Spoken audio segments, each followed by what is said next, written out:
कि कराची के मुख्तलिफ इलाकों में बारिश का सिलसिला शुरू हो गया है। मलीर, कायदाबाद, शाह फैसल, लांठी, कोरंगी, कारसास में बारिश शुरू हो गई है। तफसील जानते हैं डॉन न्यूज के नुमाइंदे सैयद वसीम से।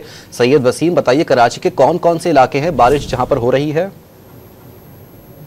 जी बिल्कुल, महकमा मौसमियात की पेशगोई के मुताबिक कराची में मुख्तलिफ मुकामात पर बारिश का सिलसिला शुरू हो चुका है और इस वक्त मैं मौजूद हूँ जो नेशनल हाईवे है। नेशनल हाईवे पर मूसलाधार बारिश जो है वो वक्फे वक्फे से जारी है।